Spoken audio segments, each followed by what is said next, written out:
जय हिंद साथियों, बहुत बहुत स्वागत है आप सभी का आपके अपने YouTube प्लेटफॉर्म शिक्षा संकल्प पर। आशा करता हूं कि आप लोग बहुत ही बेहतर होंगे और यूपी बीएड प्रवेश परीक्षा 2023 की तैयारी में मेहनत के साथ एक सरकारी सीट की तैयारी में लगे होंगे और अपने हर सब्जेक्ट को एक बेहतर रणनीति के साथ मजबूत कर रहे होंगे। दोस्तों, आज की इस वीडियो के माध्यम से 6 जुलाई 2022 को यूपी बीएड प्रवेश परीक्षा जो हुई थी उसमें जो प्रश्न पूछे गए थे सामान्य ज्ञान खंड से, हमने उन सारे प्रश्नों को आज की इस वीडियो के माध्यम से कवर किया है। साथियों, इम्पॉर्टेंट क्वेश्चन है, सारे पूछे गए प्रश्न हैं, तो याद रखिएगा आप लोग, ये वीडियो आपके लिए बहुत ही लाभकारी सिद्ध होने वाली है, क्योंकि इससे आपको पता चलेगा कि किस टाइप के क्वेश्चन जो है प्रवेश परीक्षा में, यूपी बीएड प्रवेश परीक्षा में पूछे जाते हैं। तो आप लोग अंत तक बने रहिएगा, देखिएगा कि किस तरीके से क्वेश्चन बनते हैं और कहाँ से पूछे जाते हैं क्वेश्चन बीएड प्रवेश परीक्षा में। चलिए भाई, पहला क्वेश्चन देखिएगा, सामान्य ज्ञान में साथियों पूछा गया था, थिम्पू किसकी राजधानी है? तो याद रखेंगे यहाँ पर जो आपका सही विकल्प था भूटान। यानी 6 जुलाई 2022 को जो पेपर हुआ था, हम उन्हीं सारे प्रश्नों को आज की इस वीडियो के माध्यम से कवर करेंगे। थिम्पू जो है किसकी राजधानी है? भूटान की। ये क्वेश्चन पूछा गया था 6 जुलाई को। चलिए, बिपिन रावत को मरणोपरांत कौन सा पुरस्कार दिया गया था? याद रखेंगे, पद्म विभूषण से सम्मानित किया गया था। उस समय का जो है साथियों करंट अफेयर था। ठीक है, तो आप लोग करंट अफेयर को भी देखते हुए चलिएगा। देखिएगा, आपको इस वीडियो से ये पता चलेगा कि कौन कौन से खंड से जो है क्वेश्चन पूछे जाते हैं यूपी बीएड प्रवेश परीक्षा में, तो आप लोग ध्यान देते हुए चलिएगा। चलिए, अरब सागर की रानी किसे कहते हैं? कोच्चि को जो है अरब सागर की रानी कहते हैं। पराग अग्रवाल को किस कंपनी का सीईओ बनाया गया? ये देखिएगा, उस समय का करंट अफेयर का क्वेश्चन है। पराग अग्रवाल को किस कंपनी का सीईओ बनाया गया? ट्विटर को। चलिए भाई, अगला प्रश्न देखिएगा, सबसे प्राचीन वेद। देखिएगा, इतने सिंपल सिंपल क्वेश्चन पूछे जाते हैं। सबसे प्राचीन वेद जो है ऋग्वेद है। ये भी क्वेश्चन बना था। कौन सी शिक्षा प्रणाली स्कूली शिक्षा से संबंधित है? ये भी क्वेश्चन पूछा गया था। तो वहाँ पर जो है ऑप्शन जो आपका करेक्ट होता है NCERT, यानी कौन सी शिक्षा प्रणाली स्कूली शिक्षा से संबंधित है? NCERT। चलिए, सबसे बड़ी कुश्ती एकेडमी दिल्ली में किस संस्था द्वारा बनाया जा रहा है? भारतीय रेल द्वारा। ये देखिएगा, उस समय का करंट अफेयर है।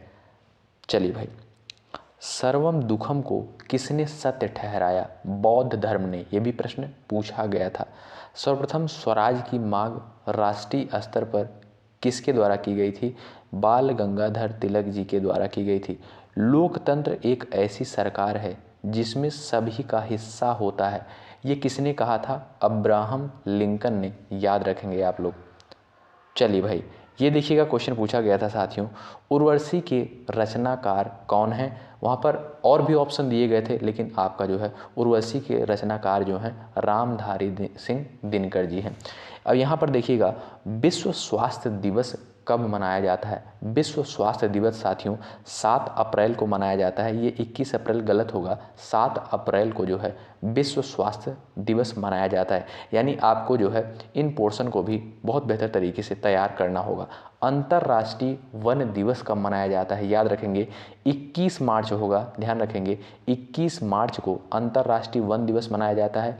विश्व स्वास्थ्य दिवस 7 अप्रैल को मनाया जाता है। विश्व संगीत दिवस जो है 21 जून को मनाया जाता है। याद रखेंगे, 3 क्वेश्चन साथियों देखिएगा पूछा गया था। ठीक है, महत्वपूर्ण दिवस के रूप में। चलिए भाई, पंडित रविशंकर किससे संबंधित हैं? याद रखेंगे, सितार वादक से संबंधित थे पंडित रविशंकर। सुभाष चंद्र बोस खेल संस्थान कहाँ स्थित है? ये देखिएगा, पूछा गया था क्वेश्चन, पटियाला पंजाब में। सुभाष चंद्र बोस खेल संस्थान जो है पटियाला पंजाब में स्थित है। चलिए, भारत में आपातकाल की घोषणा से संबंधित अनुच्छेद 352 है। याद रखेंगे, संविधान से, भारतीय संविधान से ये प्रश्न पूछा गया था। पुर्तगालियों ने किस वर्ष गोवा पर अधिकार किया था? याद रखेंगे, 1510 ईस्वी में जो है पुर्तगालियों ने गोवा पर अधिकार किया था। ये सारे क्वेश्चन साथियों पूछे गए थे। तो आप लोग इन प्रीवियस ईयर क्वेश्चन को जरूर कवर करिएगा, निश्चित रूप से आपको हेल्प मिलेगी। इससे ये पता चलेगा कि कहाँ कहाँ से क्वेश्चन पूछे जाते हैं। भारत की किस नदी को वृद्ध गंगा कहा जाता है? ये क्वेश्चन बना था। गोदावरी को जो है भारत की वृद्ध गंगा कहा जाता है। पूर्णवाद के अनुसार ये एक जो है कथन दिया गया था, वहाँ पर पूछा गया था पूर्णवाद के अनुसार। उसके बाद विकल्प ढेर सारे दिए गए थे, मतलब 4 विकल्प दिए गए थे। उसमें जो आपका राइट विकल्प होता वो होता मात्र विवेक नैतिकता का मानदंड है, यानी पूर्णवाद के अनुसार मात्र विवेक नैतिकता का मानदंड है। ठीक है। माउंट एवरेस्ट पर चढ़ने वाली पहली महिला जुंको ताबेई, ये देखिएगा स्टैटिक जीके से ये क्वेश्चन पूछा गया था। चलिए, किस फुटबॉल टीम ने हाल ही में इंडियन सुपर लीग 2022 का खिताब जीता? हैदराबाद। ये देखिएगा साथियों उस समय का करंट अफेयर। चलिए, ई संजीवनी ओपीडी योजना कब शुरू की गई? नवंबर 2019 में। चलिए भाई, कौन सा वेब ब्राउज़र नहीं है? आउटलुक। और भी विकल्प वहाँ पर दिए गए थे।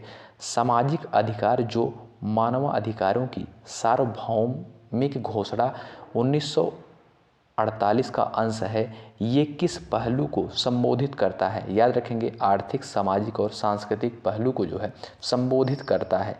ये भी प्रश्न बना था। चलिए भाई, अगला प्रश्न देखिएगा साथियों, अगर आप यूपी बीएड प्रवेश परीक्षा की तैयारी में जुटे हुए हैं तो हमारे चैनल शिक्षा संकल्प से आप लोग जरूर जुड़िएगा। निश्चित रूप से यहाँ से आपको हेल्प मिलेगी।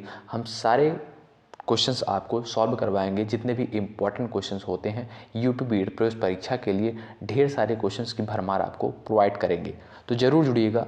चलिए, किस न्यायालय में महिला न्यायाधीशों की संख्या सबसे अधिक है? मद्रास, तमिलनाडु। ये देखिए क्वेश्चन पूछा गया था। क्वाड एवं AUKUS दोनों गठबंधन में शामिल देश हैं, ऑस्ट्रेलिया एवं अमेरिका के। चलिए, सार्क का सदस्य नहीं है म्यांमार। याद रखेंगे, ये क्वेश्चन देखिए पूछा गया था सार्क से संबंधित। सार्क का सदस्य देश नहीं है म्यांमार। सभी बीमारी का एक निदान है पेनेसिया। ये भी क्वेश्चन देखिए बना था। चलिए, अगला प्रश्न देखिएगा, बच्चों के यौन अपराध से सुरक्षा हेतु यौन अपराध अधिनियम कब प्रभावी हुआ? याद रखेंगे, पॉक्सो एक्ट जो है 2012 में जो है प्रभावी हुआ था। किस वित्तीय वर्ष में भारत का निर्यात 418 अरब जो है रहा? 2021-22 में। ये देखिएगा करंट अफेयर का क्वेश्चन है। तो साथियों, इस टाइप के जो है यूपी बीएड प्रवेश परीक्षा में क्वेश्चन बनते हैं, तो आप लोग इस वीडियो को 2 से 3 बार जरूर देख लीजिएगा। आपको एक मोटा मोटा आइडिया हो जाएगा कि किस तरीके से यूपी बीएड प्रवेश परीक्षा के एग्जाम में जो है प्रश्न बनते हैं, कहाँ से, किस पोर्शन से, किस खंड से जो है क्वेश्चन पूछे जाते हैं। आपको ये चीज़ें जानना बहुत ज़रूरी है। अगर आपको एक सरकारी सीट फिक्स करनी है तो आप लोग ज़रूर इस वीडियो को फॉलो करें और क्वेश्चंस को देखें और ये सोचें, दिमाग में एनालिसिस करें कि कहाँ से जो है किस खंड से क्वेश्चन पूछा जा रहा है। और साथ ही बहुत ही साधारण टाइप के क्वेश्चन होते हैं। अगर आप लोग थोड़ी सी मेहनत कर देंगे तो आपका एक अच्छा स्कोर होगा। अगर आप चैनल पर नए हैं और यूपी बीएड प्रवेश परीक्षा की तैयारी में लगे हुए हैं तो ज़रूर जुड़ें। निश्चित रूप से आपको यहाँ से हेल्प मिलेगी। बहुत बहुत शुक्रिया। जय हिंद, जय भारत।